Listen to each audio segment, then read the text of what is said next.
guys, we just finished listening to Willie on the ColecoVisions podcast. Kowalski, what is the Private Enrico doing over there?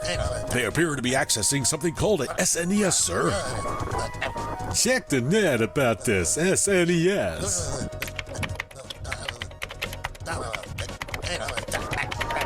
It appears to be some type of entertainment device. There's a file here referring to it.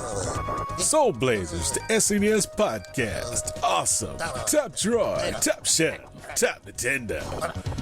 Begin Operation Nintendcast.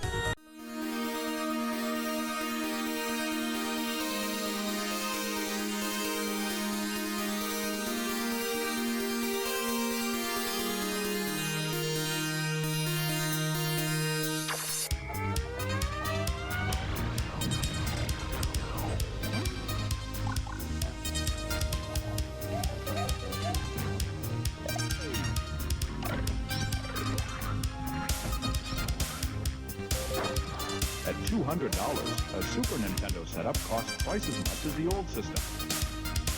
For the money, the company promises better pictures, sound, and adventure.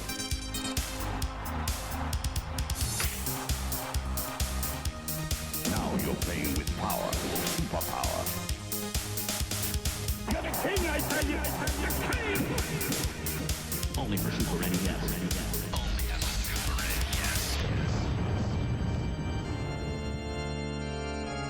You're listening to the SNES podcast with your hosts, Soul Blazer and George.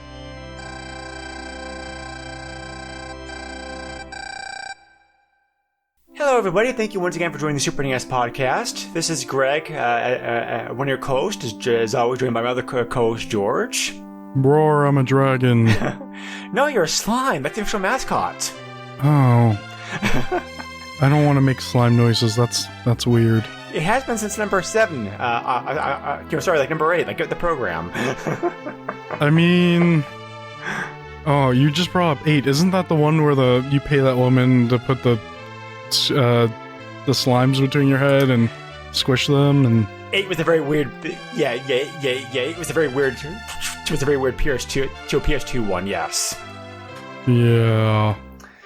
In case you haven't figured it out, this is episode number 98, and we're covering another Japanese-only game, but only kind of, sort of, in the sense that this version of the game we're cheating a little bit on. Like only got released like in Japan, but most people here are familiar with the games under a different name.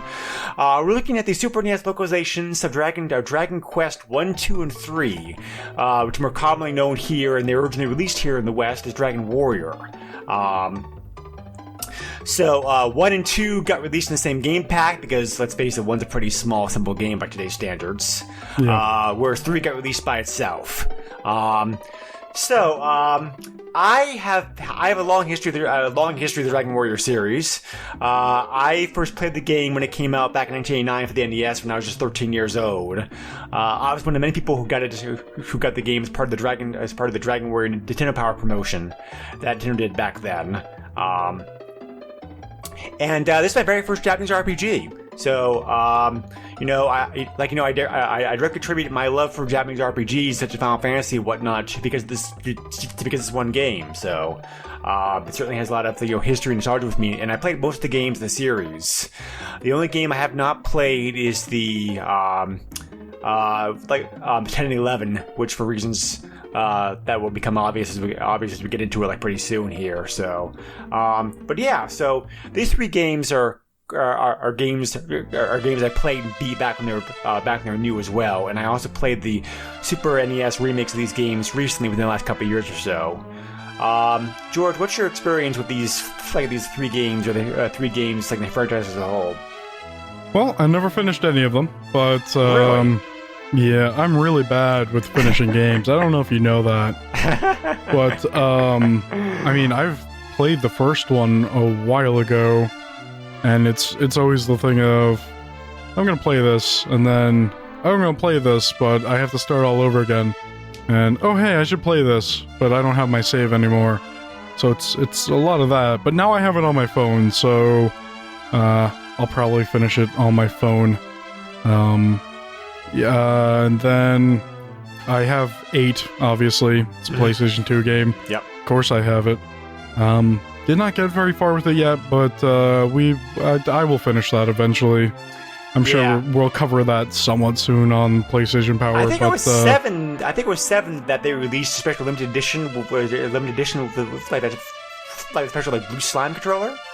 Oh god, I do remember that controller. I just don't remember when they released it. I want to say it was for 7. Yes. That controller is massive. Yes, and what I've heard, it's not God. aged very well because the plastic that they used to make it is kind of that. So it feels like an actual slime then? Yes. Ew. The plastic they used to make that apparently is not aged very well because the Oh, kind of like the plastic that they use for some of the excuse me, some of the like SNES models. Yes. Well, no, a little bit differently. It's but it's kind of in the same situation. Right. From what I've heard, I think it was like because they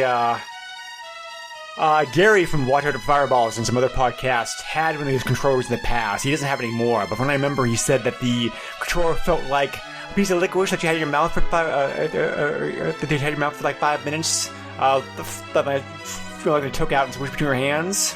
I don't even like licorice. Oh. Yeah, it's very sticky, decaying, that kind of stuff. So that's a shame. I actually really wanted one of those controllers. Yeah, it is a shame because the controller looks great. I'm sure it's awkward as all get out to actually use. Looks like the Resident Evil chainsaw controller, but I thought you were gonna bring up that like monster controller or whatever, where it's all like it's almost like some kind of weird like Frankenstein monster creation, but like in controller form. Yeah, it's like there's like bumps everywhere, and it looks nasty, and it probably feels nasty. Huh. Okay. I'll have to try to find it and show you later. But, Interesting. Yeah, it's gross. Yeah. Dragon Quest. Yes. I also have the 9th one on the DS that I played. That's very good. It's a very good game. It is. It is. And I don't know if you're aware of this, Greg, but there's actually pre-orders out on the newest Dragon Quest right now. Yes, Dragon Quest 11. That got released in Japan recently for the 3DS and for the PS4. It's coming out here later on in the year for Windows and the PS4. Yep. So just mention the other games, the franchise, the other games, the franchise, real quick. 1, 2, 3, and 4 are already released for the NES. 5 and 6 were released for Super NES. 7 was the PS1. 8 was the PS2. 9 like for the DS. 10 was for the Wii. 10's an odd case. 10's the only one that didn't come out in the States. 10 came out for the Wii and the Wii U, but like a Final Fantasy 11 and 14, it's an MMORPG. So, are you sure that's the one that didn't come out in the US? Because it's an MMORPG, it never came out in the West for that reason. I remember I could have sworn that came out because I could have sworn that there was a commercial for it. No, let me see. It was never according to my research. It was never officially released over here. That doesn't mean that doesn't mean that you couldn't play it.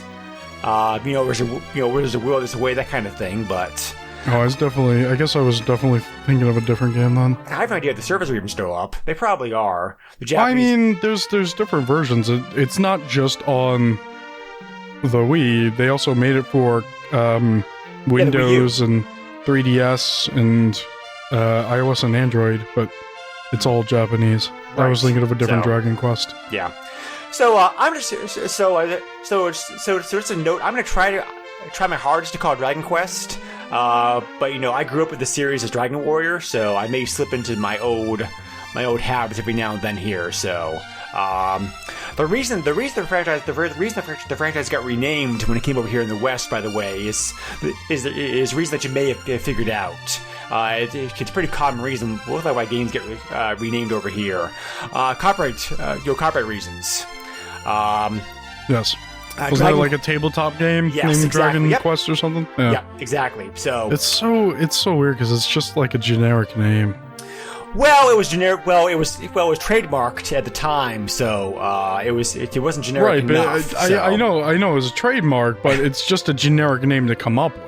Yeah. So, but Even just Dragon Warrior, I don't know what's worst. Probably Dragon Warrior is the Dragon worst Warrior name. I like. Dragon Warrior is a pretty good name because you are a warrior fighting a dragon usually. So it's more appropriate name than Final Fantasy is. I mean, Final Fantasy was. Are we gonna get into this? Final Fantasy was called Final Fantasy because they thought it was gonna be like their last game. Yes. Yeah. So yeah. But, Yeah. yeah, so Dragon Warrior has a special place in people's hearts because it's one of the three so-called Holy Trinities. Like the very first big Japanese RPGs to come over here in the West and actually have some success. This game, Final Fantasy, and Phantasy Star, which actually Phantasy Star came out first. But because it came out with the Master System, nobody knew it existed. Yes. Everyone should go play Phantasy Star. It's a good game. Phantasy Star's very good. As a matter of fact, I think that's actually more rough than Dragon Warrior is. it is. But I think nowadays, I think Phantasy Star holds up the best out of the three games. Okay. Yeah. Yeah, I think you're right about that. Unless you're playing a remake, because Final Fantasy and Dragon Quest have some very good remakes. I don't think they've ever remade any of the Phantasy Star games, have they? Not. I know they re-released them in a lot of different ways, but they never went back and retooled them or whatever you want to call them, Square has done with their games. There was one version available for Genesis, but that came out in Japan only. I think that was just a re-release. I thought it had enhanced graphics. The screenshots. No, I think it's literally a Master System cart, inside, or a Master System game motherboard, I'll have to look. Inside the cartridge with a converter. I believe that's what that literally is. I thought the screenshots I had made it look a little bit fancier. I'll have to look at it again. It's in a fancy cartridge, yes, but when you open it, it's literally the motherboard to the Master System game. I believe that's what it is. I mean, I could be wrong, but that's how I remember it. Okay. Well. Anyway. But yeah, Dragon Quest actually is the oldest of the three games, though. If you're looking at the Japanese release only, Dragon Quest came out in 1986. So predates Phantasy Star by. I think Phantasy Star and Final Fantasy were both 1987. I know Final Fantasy was definitely 87. I think Phantasy Star came out in Japan in 1987 as well. So. You know what? Speaking of remakes, a bunch of the Phantasy Star games did get remade for the PS2 only in Japan. That's right. I forgot about that. Yep. Yeah, I did too. Yeah. It's really weird how they never re-released it over here. Well, yeah, because the Dragon Quest series is also more popular in Japan than it is in the U.S. Because the Dragon Quest series always had some popularity over here, but it's never been as quite successful as Final Fantasy. I think there's several reasons for that, which we'll get into as the podcast goes on. But many of the remakes, for example, many of the remakes and re-releases of the Dragon Quest games have never come out over here. They're Japan only. If you're in Europe, you're even more screwed. These three games, Dragon Quest 1, 2, and 3, never got a European release officially until the recent Android and iOS versions. That's kind of like Final Fantasy, where wasn't Final Fantasy 7 to be the first Final Fantasy to go over to Europe? I think 6 may have shown up eventually over there, but you may be right.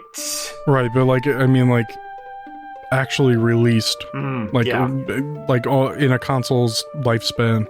During the actual lifespan, yes, I think you're right about that. So, but so Enix is Enix, the company that made this game. I really don't think we have to talk too much about them because they're a very old, distinguished company as well. They merged with Squaresoft around 2002, I think it was, to create Square Enix.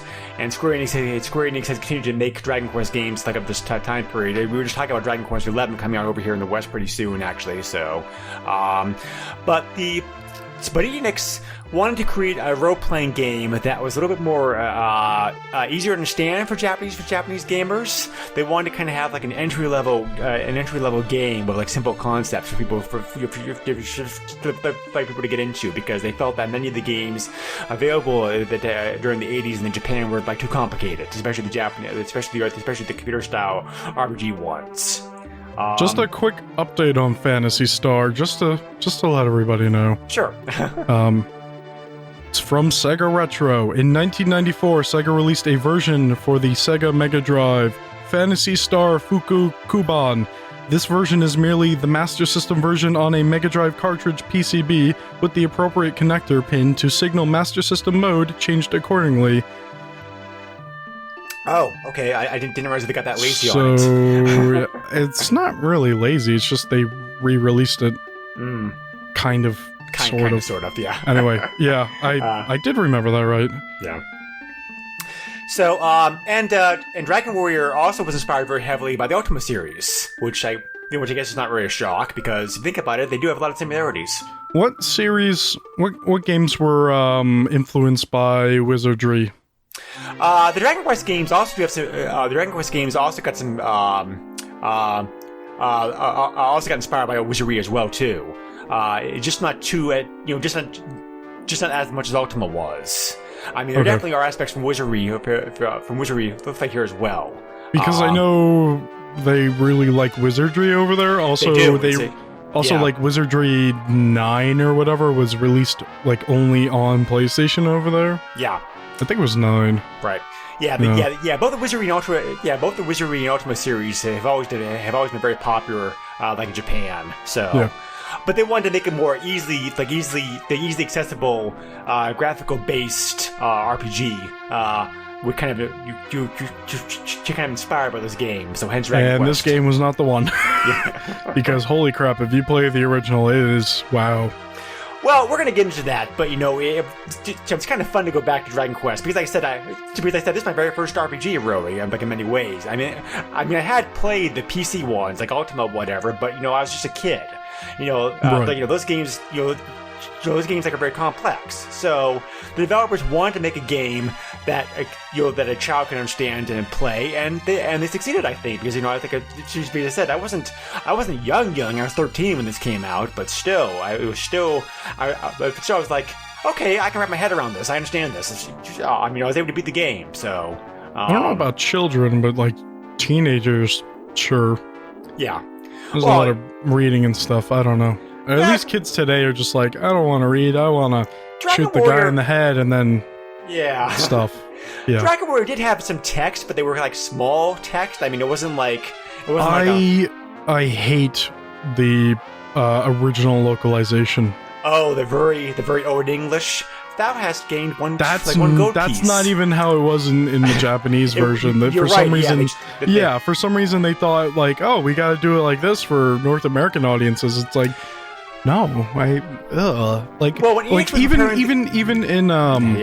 even in the translation that the people did for the combo cart here on the Super Famicom. I was going to mention that later on, but we have some old English, but it is not. Old English. I'm sorry. I'm thinking of 40s now. Sorry. It's not. It is nowhere near as bad as the original version of Dragon Warrior. It really is not. Well, several points and observations about that. One, I really like the old English because it kind of give the game a very. There's too much of it in that version, though. It's all right if you want to add like a little spice to it, but it's just too much of it in that game. Also with the patches, these games, as I said, were never officially released in the U.S. There are available patches available that you can easily find to apply to your game patch. They're not even patched. Like they're not even patches. Like they're already patched. Right. But there's two different versions floating around out there. One version maintained the Japanese naming style and the Japanese names, and the other version uses the English names. So depending upon which version you played, the English version does keep a little bit of that old English feel to it. Do you know which versions are which? Yeah, because the best way to tell is what your character's called, basically, because in the North American version of the game, your father, the legendary hero, is called Edric. Whereas the Japanese version of the game, he was called, oh shoot, what was his name? Sorry, let me see if I can find it, right here. Bob. Let's see. Come forth, young Bob. Hath you finished your quest? Oh, Loto is a Japanese name. Okay, yeah. Yeah, I think I actually have the version that has the American names. Yeah. So, whichever way that you prefer. The Dragon Warrior patch kind of keeps it to the old Dragon Warrior naming, the naming style, whereas Dragon Quest version keeps it more true to the Japanese style. So, I don't know why they make these changes. I mean, there are some games out there that need to be changed because some names are kind of not appropriate in some ways, or they're just hard to make American audiences understand. But I feel like this is one of those games where it wasn't really that necessary. Well, Dragon Warrior got significantly changed for its American release because both Enix and Nintendo. Enix was a very small company this time, so let's be honest. If it's a Japanese game and it comes over here, there's a very good chance that some of it is censored or changed. Especially in this time period, because this is the ladies are talking about especially here, in this time period. Yeah, I bet you the reasons why 2 and 3 didn't come out over here is because of all the religious stuff. You mean 5 and 6? Because 2 and 3 did come out over here. Yes. Sorry. Yeah. Yeah, you're probably right about that. So Nintendo published Dragon Warrior over here in the States in 1989. Just like Nintendo published Final Fantasy the following year, because Enix and Square were both very small companies at the time period that didn't have really any American roots. And Nintendo wanted the game to do very well over here. They took they spent a lot of time and money into making significant changes to the game to try to make it more Western. The translation style was one part of that. They also changed some of the characters. There's a reference, for example, to Nestor, who is a popular Nintendo Power character at the time. He had his old cartoon and whatnot. So they also changed the box art. I happen to like the Dragon Warrior box art. I think it's very cool looking, but I understand the whole box art situation, but I hate localization in this era and the era before, and I mean, even today, it's still not perfect. Well, they also added a very cool 50-page, player's guide with the game as well, which kind of so it's kind of went into background, the background of the game and the story more and whatnot. And they added some hits and tips for it, because they realized that many people like myself had never played JRPG before. So this this is going to be your first foray the genre. So they want to try to make the game as presentable and as easy as the game player over here. Not the game, the game was super easy. It's just it's always some challenge to it, but they want to try to make the experience as palatable to Western players as it could. I mean, Legend of Zelda, they did the same thing with. I mean, they bent over backwards to make changes to Zelda, try to make sure that Zelda would do very well over here. So, and however, despite all that, the game did not sell very well over here at first. Nintendo was left with a whole bunch of unsold stock, for example. So they decided they hit upon a pretty genius idea. Which is actually a great idea if you think about it, of doing a special promotion where if you either subscribed or renewed your subscription to Nintendo Power for a period of at least a year, they'd give you free a copy of this game. So if you named your kid Dragon Warrior, you get a free copy. Didn't even have to do that. You remember that with Turok? Somebody did that. Yeah, they're like, hey, if you name your baby Turok, we'll give you a copy. It's like, what? That's too much. That's too far. I would even say getting a tattoo is just a little too much, but that's more acceptable than naming your baby Turok to get a free video game.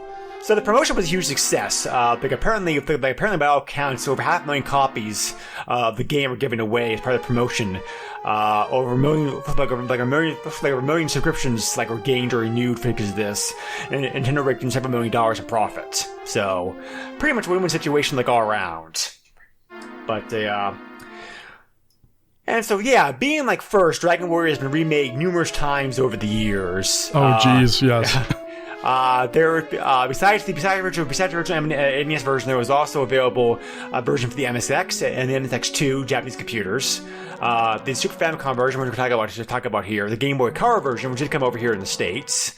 And original. I have Dragon Quest or Dragon Warrior 1 and 2 on Game Boy, so. Yep. And an old cell phone version of the game from 2005. A Wii version 2011, and the more recent Android iOS version.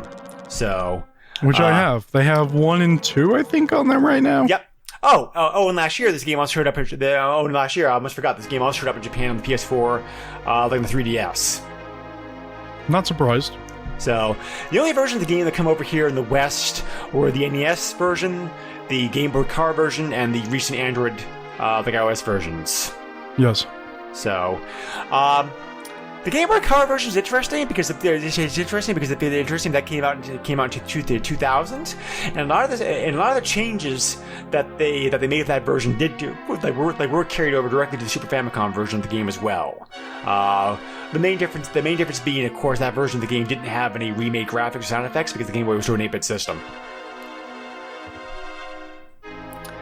So, Dragon Warrior, if you haven't played, is a very kind of simplistic by today's standards game where we're a single person you, who has been called to the land of Outgird to be able to defeat the Dragon Lord, like reclaim the magical holy balls of light, to be able to save the world like from evil. So you just basically go around fighting monsters in like one-on-one battle scenes. The graphical backgrounds to the battle scenes, they're very cool parts of like the time period.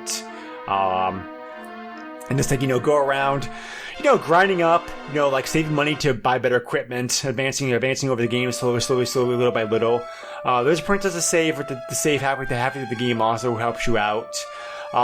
There's some puzzles to figure out. You have to figure out. You have to put together the clues to figure out where this item is and how this item the address of that item, like, and whatnot. So this game's a lot about figuring out what to do. Yes, it is. And even though this game has a lot of text, Dragon Quest 2 and 3 and 4, of course, have a lot more text than this one does. Oh yeah. But And there were some definitely some annoyances with some of the menus and commands that the NES version of the game had. For example, there was a separate command to go up and down stairs, to open doors. Was there? So, yeah. I don't remember the stairs button, but I remember the doors. There's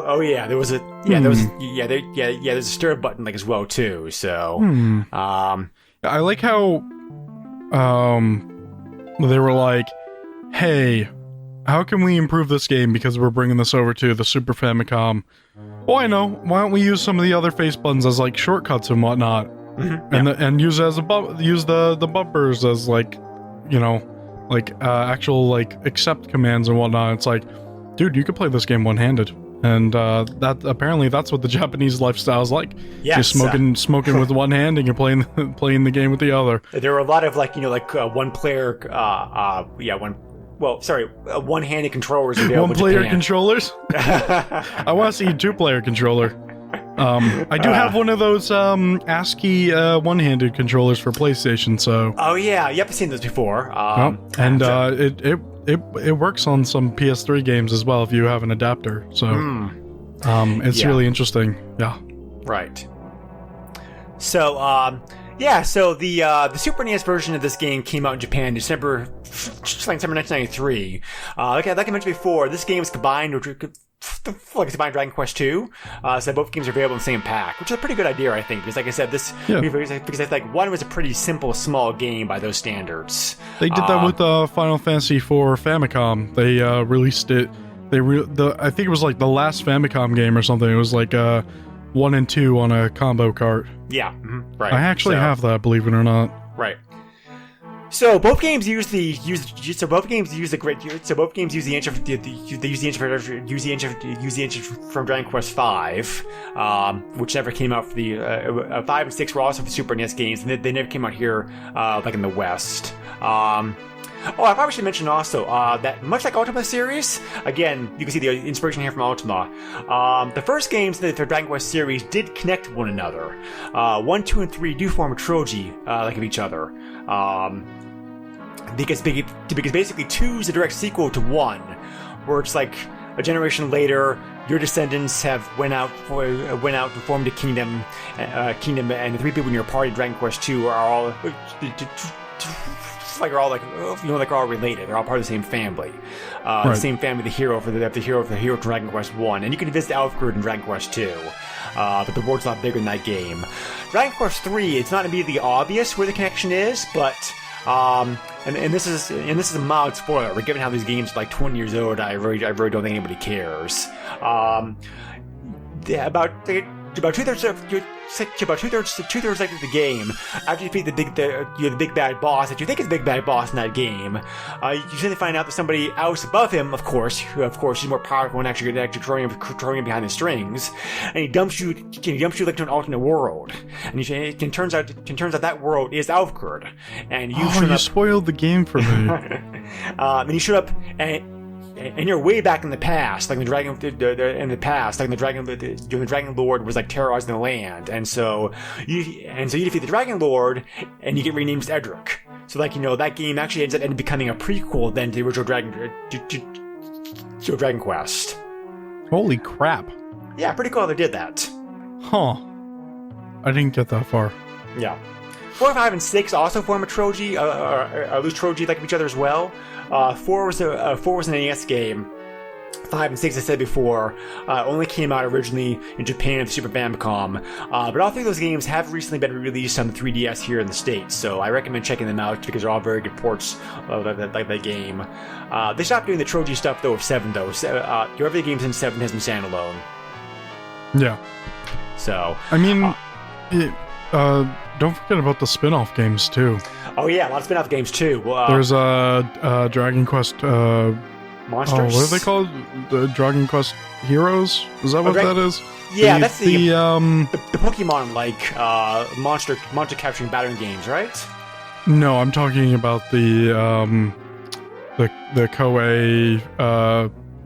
Oh, okay, yeah. The Koei okay. Warriors games.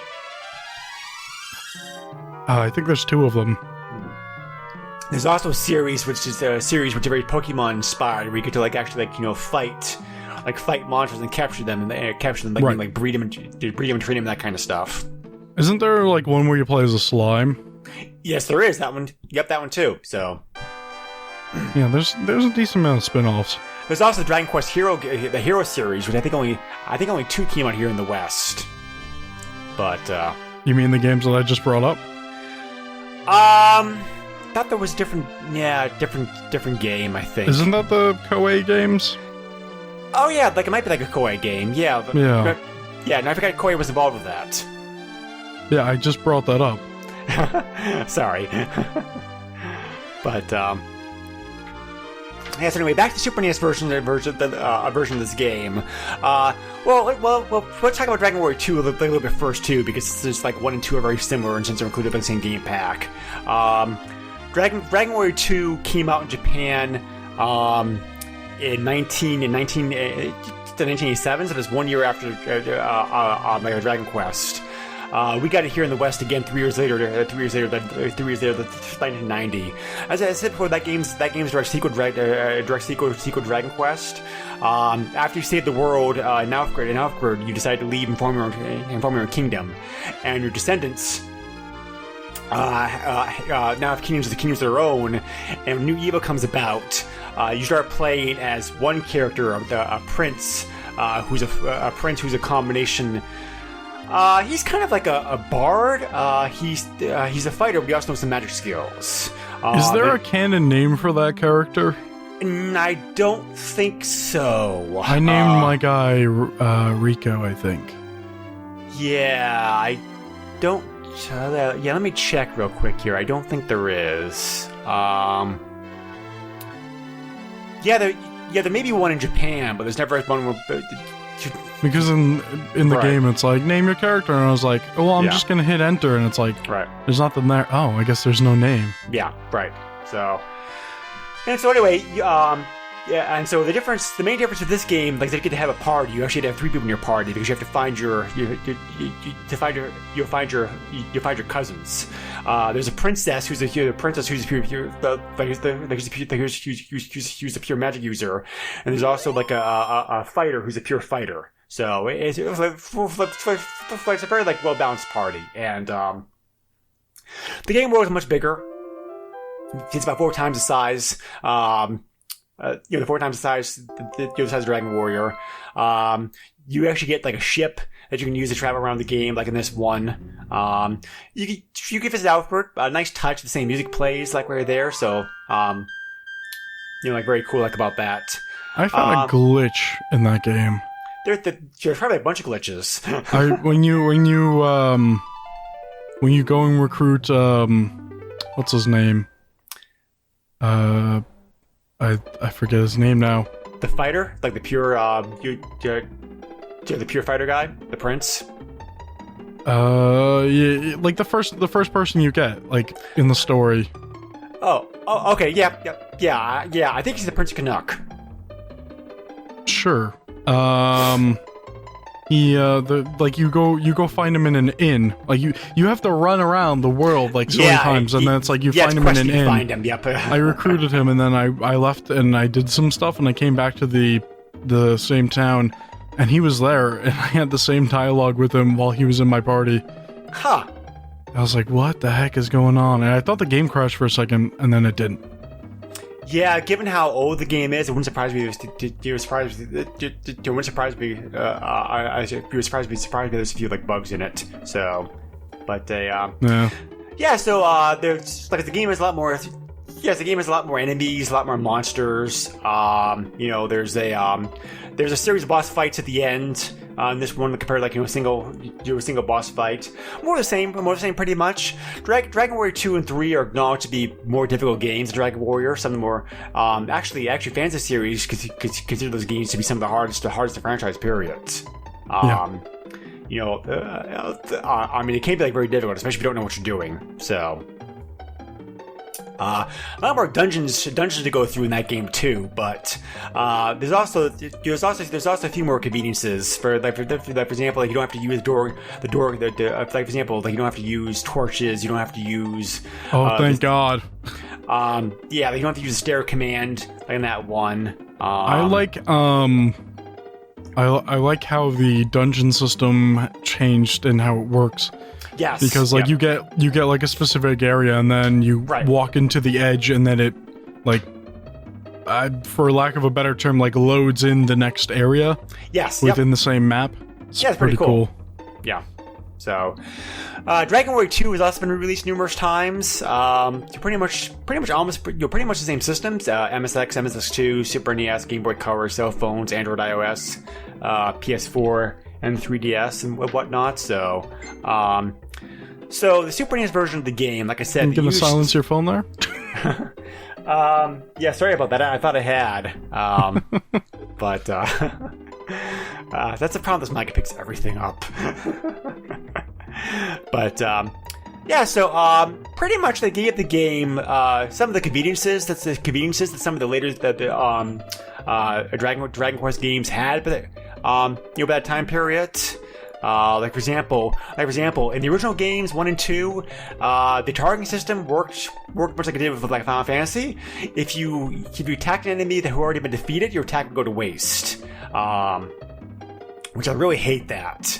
You really have to do some careful when you're playing the original NES games. You really have to do some like careful thinking ahead, being like, okay, do I want to make sure to attack this guy like this guy? Because if he gets killed, then your attack goes to waste. So, in the Super NES version of the game, with they changed that around so that so that your attack will go to somebody else instead, so it's not wasted. Yeah, that's a change that they did for a lot of games, especially when they when they remade Final Fantasy for PlayStation. Yep. That's actually a selection you could make. You could either have the original way, where if something's dead and you try to attack it, you obviously don't hit anything, Or you can swap it over to the newer way where it'll just go to a different target. As far as I know, every remake of that game has that option on it because every version I played at least has that. So it makes sense. I mean, Right. you'd be weird to not choose that option. Right. Let's be honest. Right. So, like I said before, a lot of these gameplay enhancements and changes were also present in the Game Boy Color version of the game. So we're like totally new, like over here. The save system was improved, so you could have like multiple saves as opposed to the one save that the original games left you with. Right. Some of the things were changed to more closely match the Japanese version of the game. Some of the classes and some of the towns and player names, for example, were changed over. There was also available in this version of the game stand improving items from pots and dressers. This is something they added on to later Dragon Quest games, and they retrofitted it back to Dragon Quest 1 and 2 remake on Super NES. If you look in certain pots and dressers, for example, you could find like seeds that you can use to boost your stats randomly by like 1 to 3 points. So of course, being the Super NES, they also wanted to enhance the graphics and sound. So, I have mixed feelings about this. Let's start with this. You can definitely tell that these were originally NES games or Famicom games, whatever you want to choose. So, because if you compare it to 3, like 3 looks so different. Yeah, the graphics I think are kind of a mixed bag with this version of the game. I mean, like, I like how it looks. It definitely has a very nice. I think you tell they improved it, but they really didn't. Right. They really didn't remake the whole game in a 16-bit style. You can still tell. It's kind of like in between. Yeah, it feels like an 8-bit game that's like dressed up some. The character icons and whatnot, everything else still the same. It's just kind of like they gave it like a paint job. I guess kind of the best way to describe it. Kind of. I mean, it doesn't really look 16-bit. It's more simplistic. Yeah, it is. So, I appreciate the effort. It does look better, but. It's not really like true 16-bit. It's not like it kind of almost reminds me of Romancing Saga, if anyone's played that, which the chances are slightly low. Yeah, but the first Romancing Saga kind of looked like that as well. Right.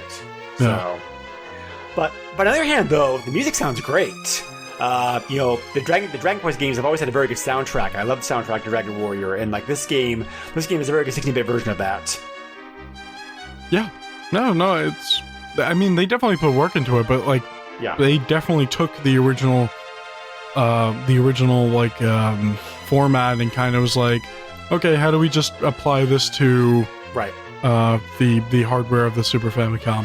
Sure. That sweet sound hardware.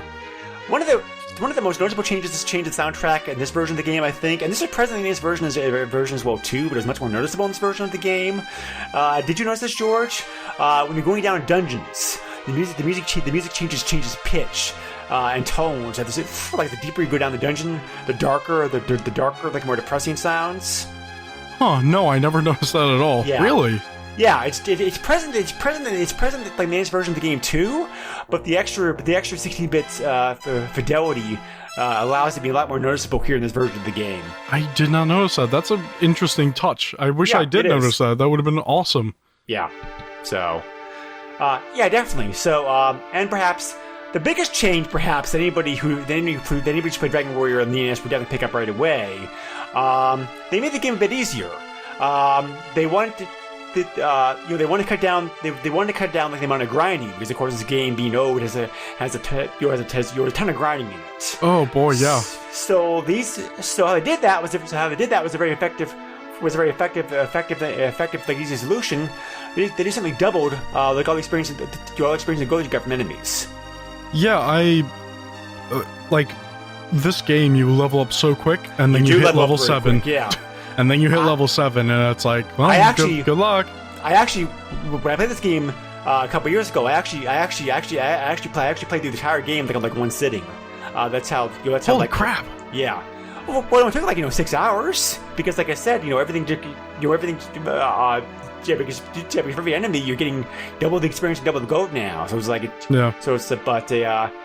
So I think it's a very good compromise. I haven't liked to change a lot because like there's still grinding present, but you're not doing the same grinding out for hours and hours to get enough money to get 16,000 gold to get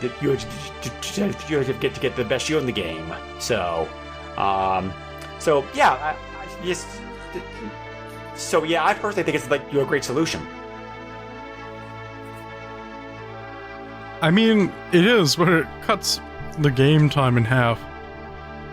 I mean, I mean, the grinding was such a big filler.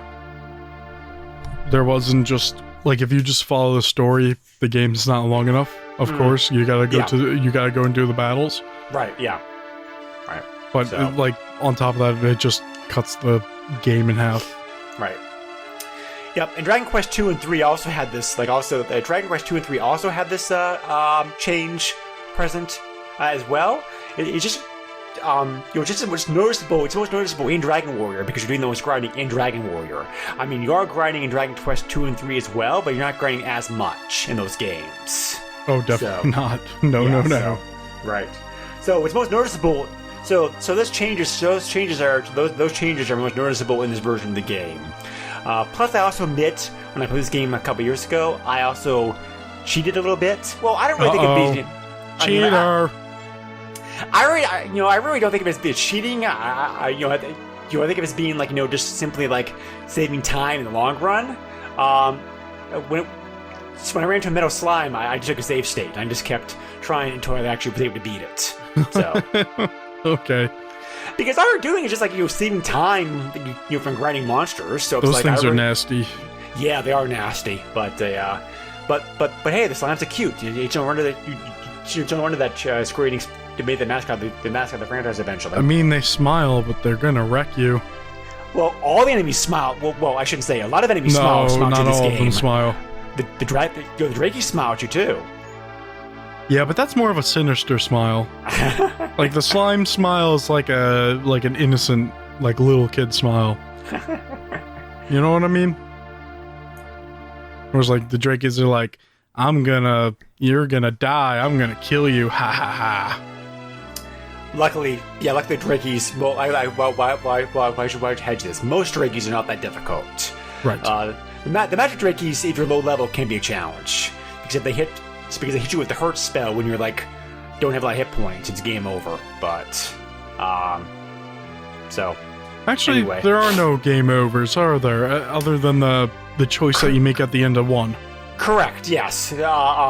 Which is really weird. Like you would think like games of this era would be like, well, you died, game over. You lost 2 hours of your time because you didn't save. You weren't close enough to the castle. Well, you do lose some time. You are punished some. You're punished, but it's not like a game over, and it's very surprising to see that in games of this era. Right. Because usually you would see other games where it's like, here's this crazy boss battle or something, and it's like you spent like half an hour fighting this guy.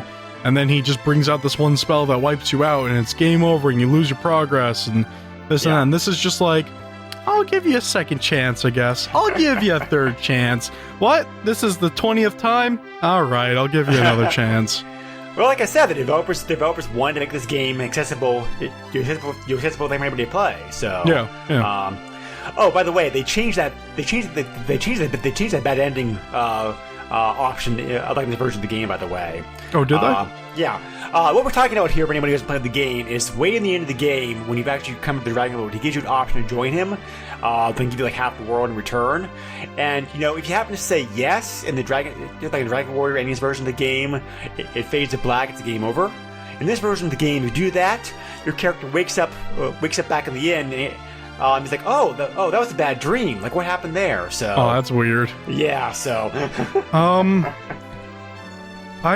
I misremembered that because I must be confusing with another game because I could have sworn the guy actually like kills you or something. Yeah, it must be a different game because it's definitely not Because good.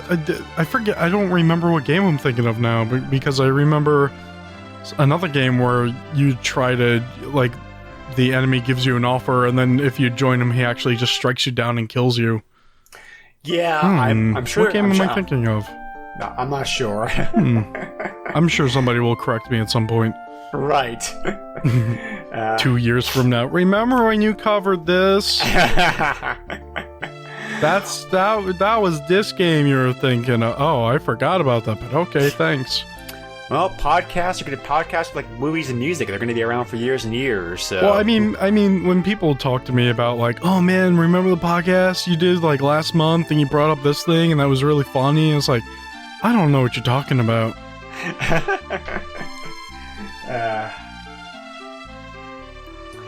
So yeah, there wasn't actually some talk about bringing this game over to the States, but by the time it came out, by the time this game came out in Japan, late '93, Enix of America was struggling. The Dragon, Right. like I said, the Dragon Warrior series had never really been super popular in the West, but even though they did have a cult following, a lot of Enix's other games that came over here in the West were not superly received. They shut down their North American operation in 1995, as a matter of fact. When was the buyout?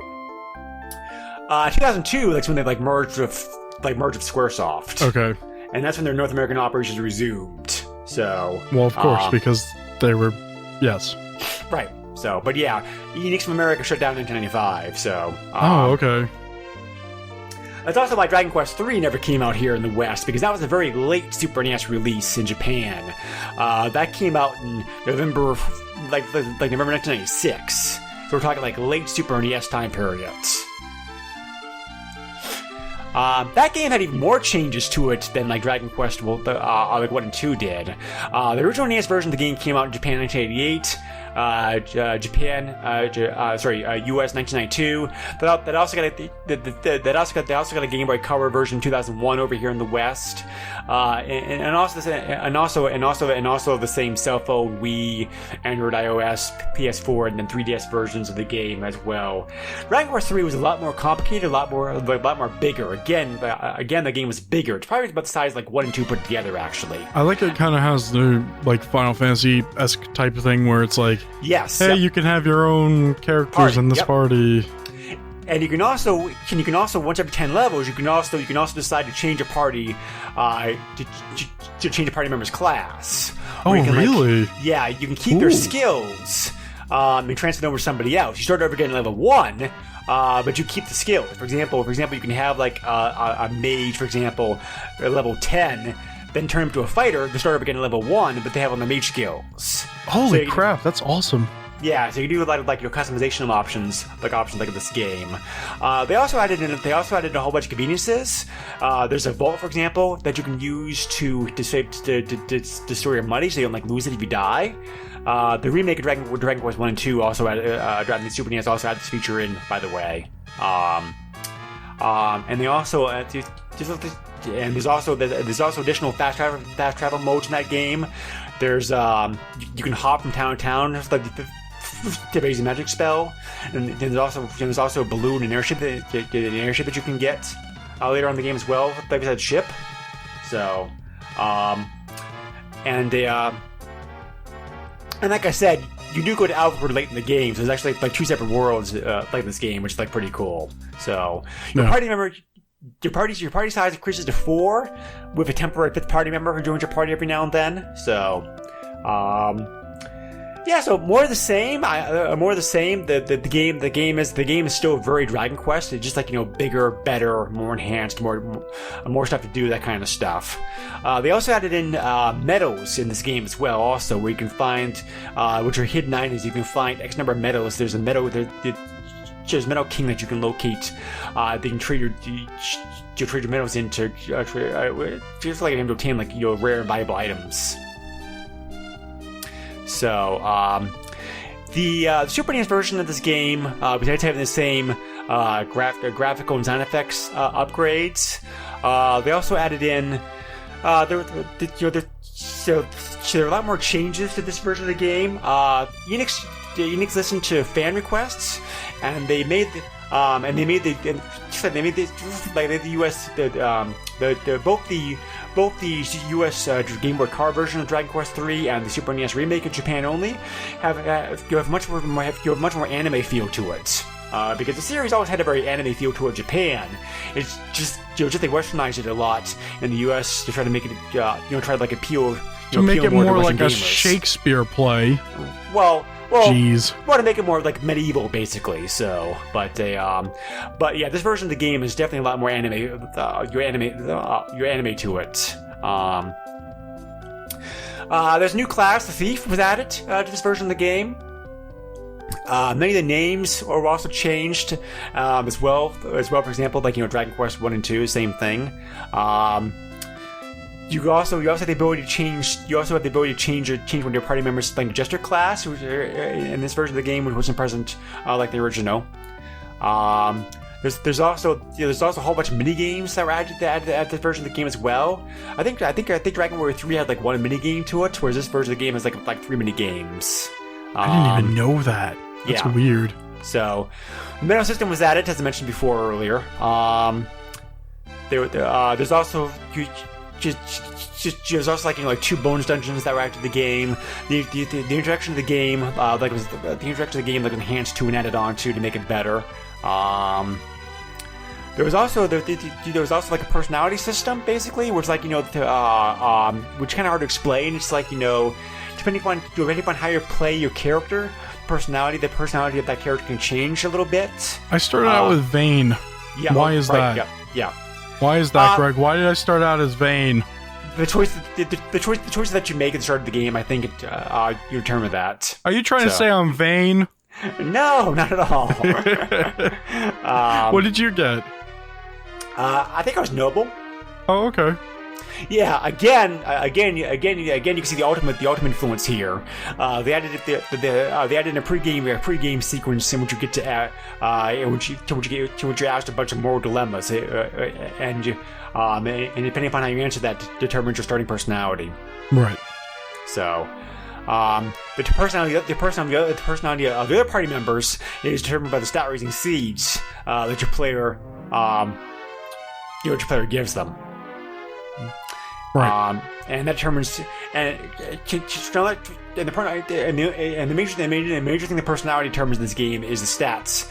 Which stats increase the level up, your level up like and how much. Do you have information on what affects what? No, I don't. I did not go into that nitpicky stuff. So, but I'm actually very curious because I want to know what Vayne adds. There are guides online that tell you that. Yeah, I'll look that up. I've seen them. You can also change. You can also change your personalities. Your person is also like by special items and books in the game. Also, by the way, so there are other ways. There are other ways to do that. The graphics were given the same Dragon Quest V pseudo 8-bit remake that Dragon Quest 1 and 2 has. So I mean, they're fine. You look good. The music also was given the same very impressive 16-bit treatment to it. So again, more of the same here on this one. I really do appreciate how much more additional stuff they added on Dragon Quest 3 though, compared to the remake of 1 and 2. Oh, I have a crappy stat. Like I said, it is possible to change your personality in the game. So yeah, it's not crappy. It's just not what I wanted. Right. It focuses on agility a little bit. Right. Yeah. So. So anyway, there are some codes that are available to play the version of the game. In Dragon Quest 2. You can rename the prince and the princess to princess during the game if you want to, by using a code sequence like the title screen. So if you decide you're unhappy with the name that those characters have, just like you rename them. You can't change you yourself, the main prince, however, but you can change the other 2 people. So yeah. Nothing present in Dragon Quest 3 of a code, as far as I'm aware. So, eBay. This is interesting.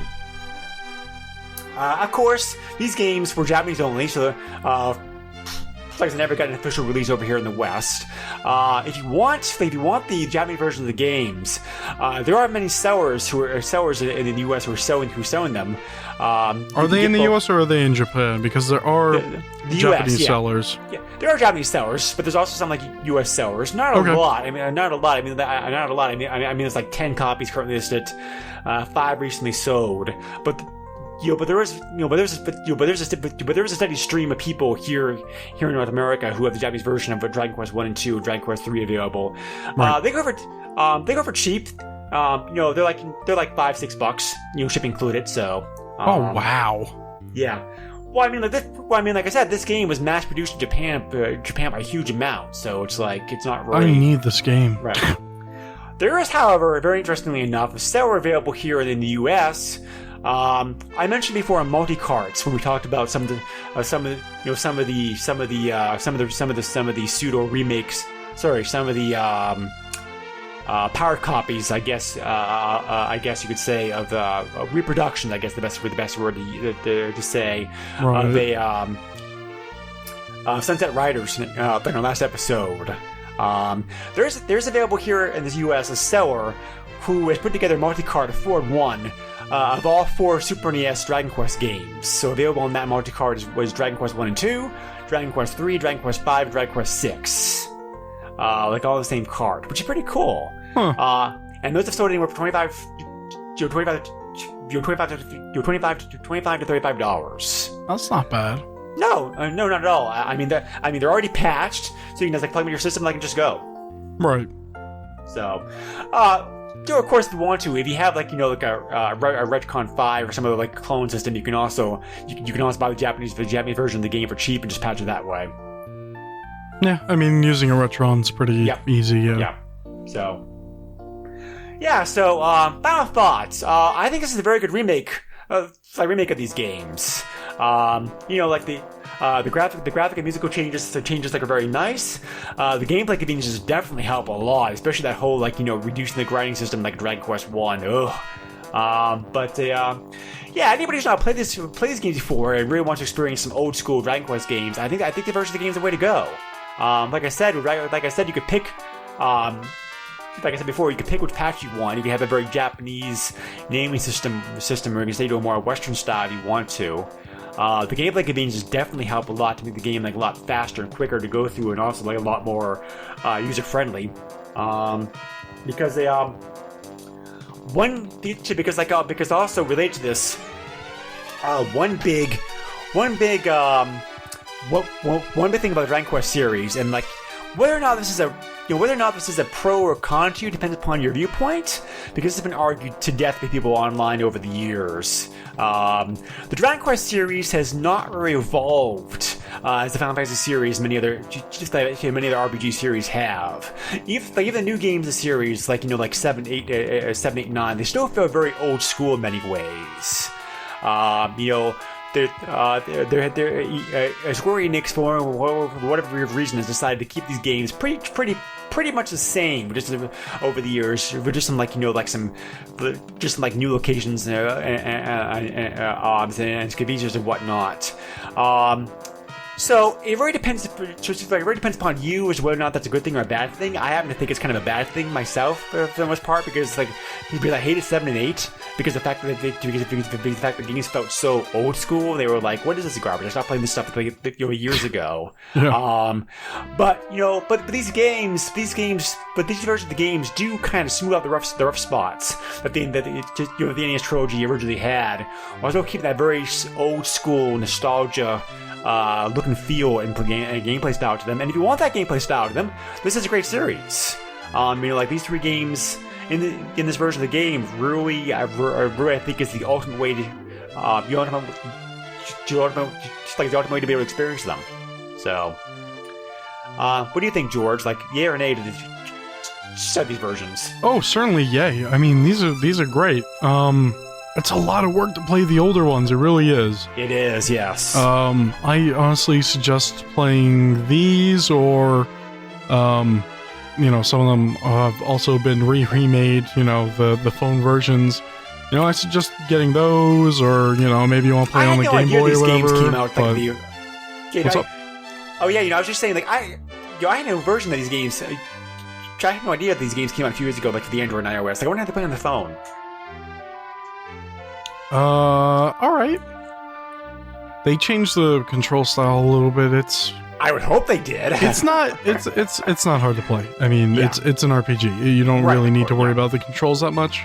Sure. Yeah. It's a lot of tapping. It's not like they added a D-pad for you to use to select your attacks. You use the touchscreen, so it's not that bad.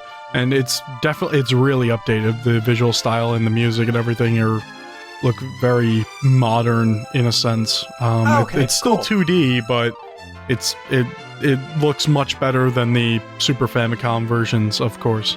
Right. But honestly, I think these versions are worth playing anyway. If you're interested in even the least bit, I would suggest playing these. They look great. They sound great. Play great. And they made changes for the better. It's much easier to get into these games than getting an NES card of Dragon Warrior or whatever and playing that, because that is such a time sink just to level up to the right kinds of levels and whatnot. Oof. But yes, indeed. Yeah, these are great. I really want to finish these. They also reduced the difficulty of 2 and 3 a little bit in this version. Playing the version of the game also like they're not quite so frustrating. Because 2 and 3 were very tough games. Right. But playing these again really makes me want to play Dragon Warrior 4 again too. Well, Dragon Quest 4, because that's because that game's always been my favorite of the franchise. That one is a very original idea, which not many other games have done. The game's played in chapters. You have a hero or two in each chapter, and each chapter focuses upon that hero as they do their own things and whatnot. And you don't even meet the main hero of the game until chapter 5. And then when you do, that's when the game opens up. Then you recruit all the other heroes from earlier in the game and return to your party and go about saving the world and whatnot. So. Right. The DS version of that game is very, very good. 5 and 6 I played years ago when they first translated. The DS remakes of those games are always very good. I'm gonna have to go back and look at 7 and 8 again at some point, because like I said, I was turned off of those initially because I'm like, this is so old school. It's why would I bother with this in this day and age? But maybe it's a bit too harsh on them. We'll have to cover them eventually some point on the PSP podcast. Yeah. I mean, if it's been long enough, I think a game's kind of worth looking back at and seeing if you still hate it or whatever, Yeah, sure. That's kind of what I do with some games. 9 I really... Dragon Quest 9 I really enjoyed. I think they did a very good job of balancing the old school look and feel of that game with some some of the more modern conveniences that RPGs have these days. Have you played that one at all, George? Which one? Dragon Quest 9? Yeah. I told you earlier that I have it on DS and I played it. Yeah, it's a fun game, isn't it? Yeah, it's really interesting. You get to create your own character too. Yeah. So. Yeah, it's got a custom character. I mean, it's limited, but you've got a custom character type deal going on. I really like the story of that one. That one's really interesting. It's a good story, yeah. If it was made in Famicom or Super Famicom era, I don't think it would have come over here, just because of the whole theme of it being a celestial knight or whatever, and then falling down to the world, and that was some of the reason that 5 and 6 didn't come over here in the West. Right. That also the fact that Enix shut down their American operations too around the time period. So I mean, it wasn't uncommon to get some outsource a translation even in that time. That old though? I don't know. I didn't start hearing about companies starting to out-house translations in the late 90s. It was more common in those days, I think, to bring in an American and be okay, translate this for us. Right. That's kind of what I'm saying. Right. But but there were a bunch of companies that didn't have any North American headquarters or anything that pulled in people and Sure. So I do this translation. That's kind of part of the problem with translations that originally came over here, though, because it's like things that didn't even make sense were changed. It was like, oh, we changed the name of the money. It's like, why? Why did you change the name of the money? That doesn't even matter. Yes. You know, like stuff like that. It's weird, but hey, whatever. At least you can admit this. You may hate the old English that Dragon Warrior had, but at least they did a good job translating it. Compared to like the translation that they did, yeah, but I still hate the flavor like compared to text. the translation that Square did like Final Fantasy 2 when I first came over here. Oh god. That was a horrible translation. Mm-hmm. So thank God. I mean, it's we could talk about this for hours because translations are still kind of crappy depending on who you They've go gotten to. Much better over in recent years, much better. Right, but there's still a lot of outlash because like the Japanese games are getting crazier and some stuff, including women and whatnot, it's like is quote unquote unacceptable over here, which is like, dude, if you don't like it, just don't play the game then. Like, exactly. Exactly. Exact case in point. Dragon Quest in Japan originally, in one of the towns, you had an option to receive a service from a puff girl. Let me know what that is. Right. I mean, but the thing is, like, then you have things like Legend of Zelda 2, where, like, come on, Link is getting his health healed by a woman. They go into the house. Come on, really? Come on. Yeah, an old woman in many cases. Well, I mean, I'm not gonna judge Link. Well, no, sorry. The old woman gave him magic. It was a young woman usually that gave him the health. So. I mean, I'm not gonna judge anybody. So the Dragon Quest series has never been as popular as Final Fantasy over here in the West, but it's a very popular series, say in Japan. And with Dragon Quest 11 coming out here in the States later on this year, it's still alive and kicking. If I was working, I would totally pre-order that. Yeah, I'd pre-order the crap out of that. What? Which version? The Windows or PS4? PS4. PS4, yeah. I'd probably go Windows because, like, I can't see the game being like graphically intense. So yeah, you're very computer heavy right now. Well, it comes and goes over the years. I think right now I just prefer the convenience that computer has. With many of these games, I think you sit at the computer more than you do like a PS4. Well, your PS4 is screaming to be played right now. I hear it. I hear it. Yeah, it probably is. I mean, it's like.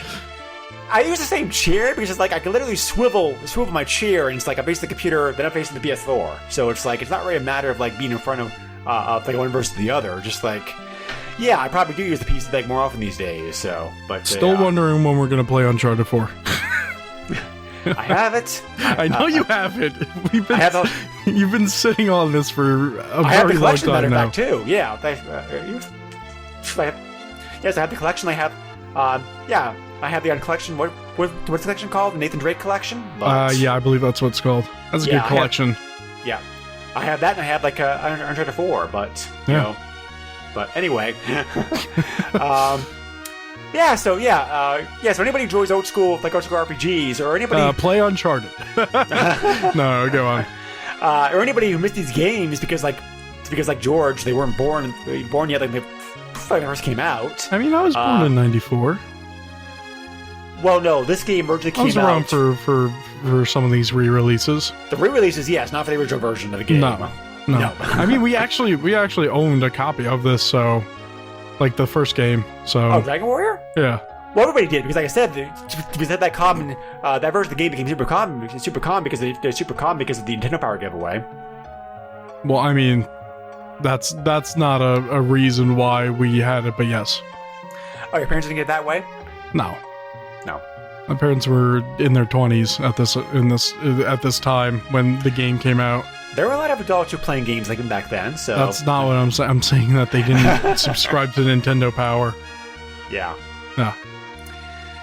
Yeah, I miss Nintendo Power. That was the premier way to get your like gaming get your gaming news like using hints back in the day. Yeah, for many games that was the only way to beat the game, because it's like a lot of those games were inscrutable without that help. There's no way I could have beaten Castlevania 2, for example, if I didn't have the appropriate magazine. No way. Well, there you go. There's so much inscrutable in that game, but yeah, they gave a very good write up on Dragon Quest 1 and 2, also, like they came out over here originally too. So right, yeah, very very helpful. But anyway, but nowadays you have the net to help you out. So like, go cheat as much as you want to. Nobody will judge you. yeah. So anyway, I think that pretty much wraps it up. George, any final thoughts? No, I think I already said my final thoughts. Oh, one last other small thing I wanted to mention. Again, like Legend of Zelda, there was available in Japan a special BS Dragon Quest version of the game back in 1998 for Super Famicom Super Famicom Satellaview system. So like we talked about that before. Like, remember what that is? Yeah, it's the thing where you get the broadcasting and play the games. Yep. The game was available. The game was available as 4 1-hour scenarios. That could download a weekly schedule, and you were tasked with leveling your character, collecting medals, and completing scenario-specific conditions with special events designed to occur in specific conditions in real time. I'm so glad people have saved that stuff. Well, because now you can get the ROMs for some of that stuff. Right. There is some stuff that it's still MIA, but we have a very good collection of those broadcasts now. We do, though. We do. So thank God. For example, like the real time commentary and the real time events are lost for example. But, of course, yeah. But, that's gonna be hurt. That's I'm sure there is one warehouse or something where that was recorded and never re-released anywhere. I'm sure it's somewhere out there. It's not going to be easy at all to get any of that. But you try to preserve what you have. Yeah, exactly. But the remakes of Dragon Quest 1 and 2 and Dragon Quest 3, by the way, sold very well in Japan. Each one, not surprised. Each one sold over 1 million copies. As a matter of fact, I think it wasn't the release of Dragon Quest 3 that caused the whole law passed? Where they had to I believe it was some game of that era. It might have been Dragon Quest 3. Yeah, I'm not 100% sure, but I know it was something like of that era. I was just like, okay, listen, guys, we can't do this anymore. Like, no, but there's nobody here at work. I'm pretty sure it was Dragon Quest 3 that caused it, because I remember reading in my research on this that the police made 500 arrests on truancy like on a day alone, like when Dragon Quest 3 came out. That's a lot. I think it was that game that game that caused the DIE to be like, okay, from now on all new games are going to be released on Saturdays. I think it was Saturday. I thought it was Sundays, because Saturday is still a work day. Well, Saturday is half a day though, but like everybody goes to school and work for half a day. Yeah. So, it may be Sunday, but I think it was Sunday. So, that's how that's how nuts the Japanese are for their RPGs. But by the way, I always recommend checking out the anime manga that have been released for Dragon Quest stuff in Japan over the years. It's very good. The what? There's a whole bunch about anime and manga and cartoons and whatnot and movies that have been released in Japan over the years. You mean manga? Yeah, manga. Sorry. A lot of it now has been translated in English or at least subtitled. Oh wow, really? Very good stuff. Very interesting. It kind of expands the stories of the games. Right. Like very good. A lot of well-known, famous people worked on them, like the Dragon Ball Z guy and whatnot. So, but anyway, there's so much we can talk about here of this series. We're gonna have to cut it off here at some point. Yeah. So let's make this cut-off point. Anyway, George, we also do the podcast together, don't we? Do we? We do. Huh. If we had to do another podcast together, I feel like it would be about the PlayStation 2, and the PSP. Is that correct? Yes, sir, you are. Oh, hey, look at that. Yeah, we do PlayStation Power. We recently had Ferg on with us, a special guest host. What an episode! And that wasn't because of him, it was because of me. I was all over the place that episode. Yes. Well, that's okay. But, Yeah. if you have any questions, comments, feedback, etc., you can find us on the Facebook page, or you can also feel free to email me directly at the SNESpodcast@yahoo.com. We also have an iTunes page. We can check us out, give us a review, and we're also proud to announce that we now have a Patreon as well. With 5-tier goals, we can either get your name announced, and shout out the podcast. Special dedication thank you message person recorded for you. You'll be able to dictate a game coming up next. Special early access, or all the way to the highest level to be able to enter a contest like for drawing a Super NES game like every month. So, well, look at that. Just search for Super NES Podcast on Patreon, because the link is murder, and murder cannot be easily explained in a podcast. So, I'm trying to figure out how that link came about, because there are other people who have, and it's just like the name of their podcast or whatever. I don't know how to change that over. There's an option to change it. I'm pretty sure. I just haven't found it yet. Well, now you need to go do it to make it easier to access the Patreon page. Yes, exactly. Yes. So, but I do want to give a shout out here to our very first Patreon backer, to Chad Edringer, and I apologize, sir, for not pronouncing your last name correctly. We'll just call you Chad for now, and how about that?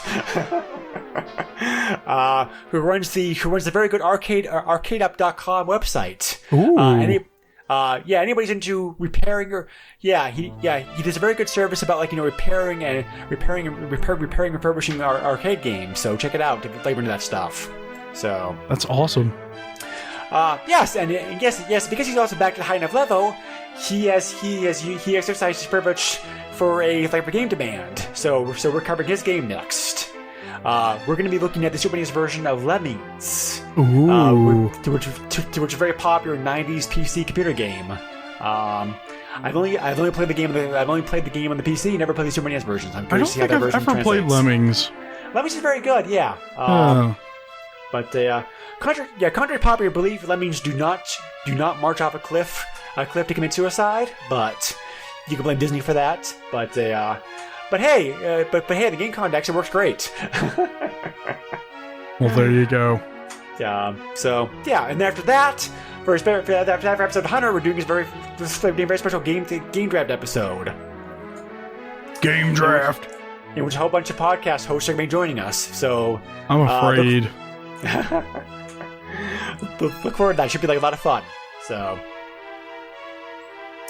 anyway, George, where can we find you at? One of the podcasts you do? Oh boy, I also do Master System Masterpieces, where we cover Master System games. It's fun sometimes. It's a lot of fun, especially if I join you. Right. Last episode you joined us, yes.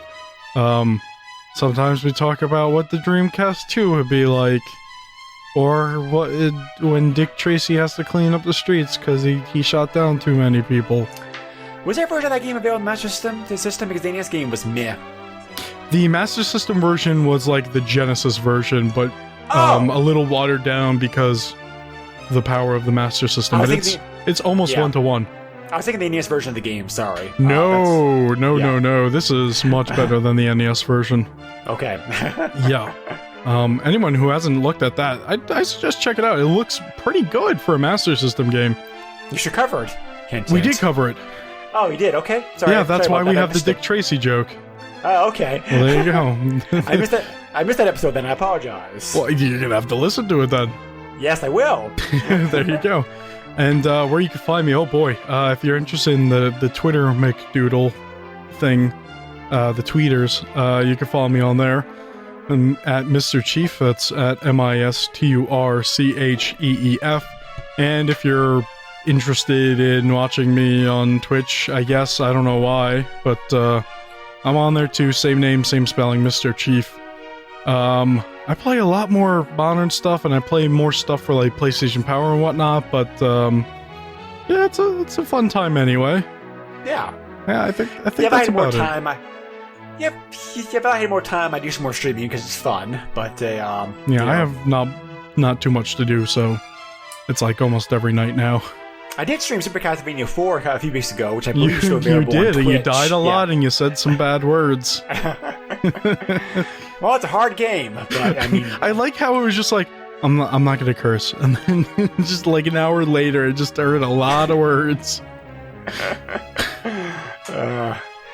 well, it's a hard game, but it's still It's a frustrating game, apparently. Yeah, but yeah. Well, it's Castlevania, so I mean, Right. so yeah. Even the modern ones still like frustrating parts. So Right. But anyway. So anyway, we look forward to having you again with us with the next time, the next episode. Yeah, final thought. Dragon Quest versus Dragon Warrior. What's a better name? Dragon Quest. Dragon Warrior.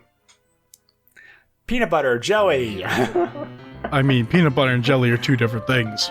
Yeah. That's different. We're talking about names. We're not talking about different materials and whatnot. Yeah, I suppose. But okay, well, that was it for my attempt to end this. Good goodbye, job. all. Bye. All right, that's a wrap. Nintendo controls 80% of the video market. But no matter how you play the game, or which game you play, things definitely have come a long way since Pac-Man. Now you're playing with power. Super power.